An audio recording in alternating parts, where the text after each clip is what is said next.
Hey, what's going on, everybody? This is Tyrone back with Tech Life. Great article here from Fierce Network. I'll leave a link to it in the description so you guys can check it out. So it looks like more issues for T-Mobile. Echostar, for those of you who don't know who Echostar is, that's the merged company between Echostar and Dish. That merger closed. So that's now what I believe to be the combined company is now going to be Echostar. That's assuming all of the debt and that's handling the balance, that's taking on the balance sheet. So Echostar blasts T-Mobile's stampede to consolidate. So this is in regards to the U.S. Cellular acquisition. And let's read here briefly. So Echostar wants to take on wireless incumbents AT&T, T-Mobile, and Verizon. So this deal, or this fourth player, came about when the Sprint and T-Mobile merger was approved. That was part of the concession that a fourth player in Dish were to be created if this deal is approved. So it's been an uphill battle made worse by Echostar's financial woes. T-Mobile's drive to further consolidate the wireless industry isn't helping matters. So this is the issue, right? So Dish, Echostar, Charlie, whoever, they're complaining against the deal. And I also believe Verizon and AT&T will probably make some noise about the deal as well. In regards to Dish and Echostar, they really don't have the financial means to have any say, if you will. Now, they can, of course, they can complain, they can be against the deal. All that is fine and dandy. But then what? Right? If I'm T-Mobile or if I'm the FCC, I'm like, if you want it, then you pay the $4 billion. Which they clearly don't have. They couldn't even come up with the funds to purchase the 800 megahertz from T-Mobile, the 3.5 billion or 3.6. They couldn't even come up with that. They're signaling to investors that they probably won't have the funding for its debt maturity, the 2.2 billion later this year. Analysts are predicting that Dish and Echostar will go bankrupt in the coming months. So there is not much fight left in this company, I believe. So Echostar, through its Dish Network subsidiary, has been trying to take on the U.S. wireless industry's biggest incumbent, but it's been a challenge to say the least. Again, money, you need money.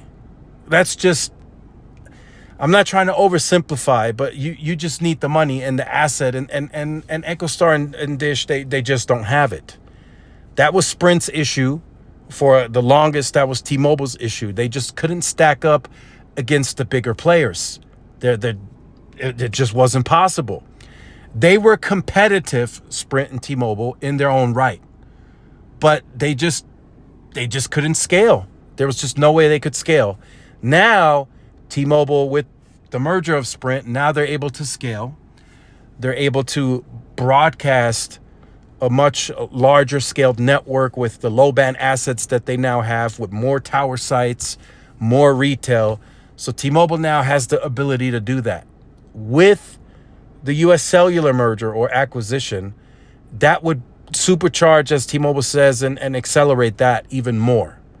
Like I said, in videos, even when the U.S. Cellular sale was rumored, that this would accelerate T-Mobile's strategy and plans. This would help them grow that footprint, that coverage footprint, even faster. Now, hear me out. This is not the end-all, be-all for T-Mobile. If this deal derails, it doesn't go through, T-Mobile will be fine. It's just going to take them a lot longer. They will eventually move into that bigger U.S. Cellular footprint across those 21 states, and they will bleed U.S. Cellular dry. That's what Roger Etner recently stated in his podcast. He said eventually T-Mobile would have been moving into that territory anyway. They would have been bleeding U.S. Cellular dry. This is the shortcut. Just acquiring them is the shortcut. And then U.S. Cellular on their end, they have issues as well. They have financial woes. They have debt. They're also signaling potential bankruptcy. So that's the issue with US Cellular. They can't stand on their own 2 feet. Dish and Echostar can't stand on their own 2 feet. So what's next? What do we do? Right? Is there a government bailout in place? I mean, T-Mobile can't help these companies get off the ground. They can help them in some way, shape, or form, right? But they also have their own business to run. So it's okay for Dish to complain. I'm sure we'll hear Verizon and AT&T side as well here in the future. So one big reason together, AT&T, T-Mobile, and Verizon hold the vast majority of the nation's supply of suitable and available spectrum. This spectrum, concentrated, makes it easier for them to amass market share. Which, again,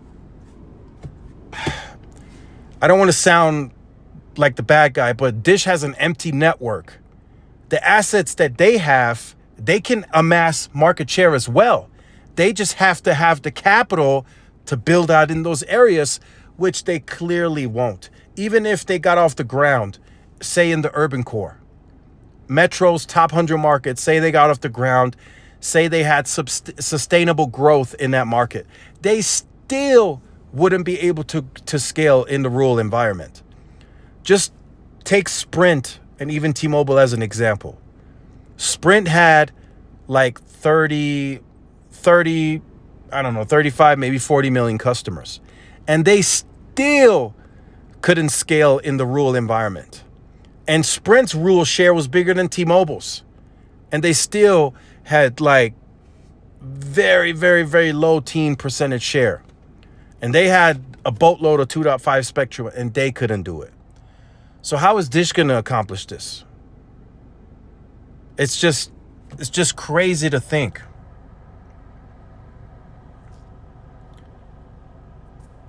So Echostar acknowledged that its entry into the wireless space was enabled, as I mentioned at the beginning of the video, as part of the T-Mobile merger with Sprint.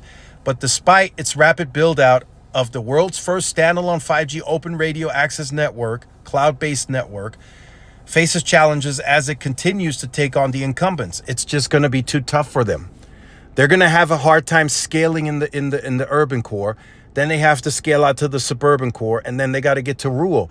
It's nearly an impossible task for them unless they get a bigger company to invest with them and they get some type of bigger cash infusion to where they can spend a sustainable at least 5-6 billion each year, if not more. They're going to have to go higher. If Verizon and AT&T, which are part of the incumbents, are spending 17 to 22 billion in that range, I mean, even T-Mobile doesn't even get close to that. So how is Dish going to do it at 2 billion? It just doesn't make sense. None of it makes sense. So that's putting it mildly. Echostar desperately needs to raise capital before a $2 billion debt maturity comes due in November, and it's been telling investors that it's not even clear that it will be able to continue as a going concern. Some investment analysts think the company could file for bankruptcy in a matter of months. So this is another struggle. So Dish and Echostar, they have to go out and try to find financing and a cash infusion just to cover a debt maturity. That's one battle that they have to fight. And then they have to try and find more cash to invest back into the network. So it's going to be tough. I get what they're trying to do here. They're trying to derail the merger. They don't want the asset. But then what happens, right? Let's just say it pans out this way. I'm speculating. Let's say this acquisition of T-Mobile gets stopped. Then what? Dish goes bankrupt. Their assets go up for sale. T-Mobile, AT&T, and Verizon buy those assets, and Dish is left with nothing. So it's just going to be tough. And even if, right, so Dish is asking for a spectrum screen. You'll see that further in the article. They're asking for a spectrum screen, and then they're asking for additional assets. They're asking for CBRS to go high power. They're asking for 12 gigahertz spectrum. How can Dish buy it? If 12 gigahertz spectrum is made available at high power, how can they afford to buy it? They can't even buy 800 megahertz from T-Mobile. like I said, none of this makes any sense. It's a good thing that at least somebody's voicing their opinion and saying, hey, look, this is not healthy for the industry. Neither is the shape that US Cellular is in. That's, you know, it's not good for the industry neither. So T-Mobile would just fill in US Cellular's place and become the competitor. It just seems like that's how it has to be. We'll see what the FCC, the DOJ, and the FTC say about it. I don't think it even reaches the radar of them even investigating. That's just my opinion on it. We'll see who else speaks up. I think AT&T and Verizon will somewhat speak up, but we'll see. So let me know your thoughts in the comments. Like, share, subscribe, follow my social media outlets. This is Tyrone with Tech Life, and I'll see y'all in the next one. Peace.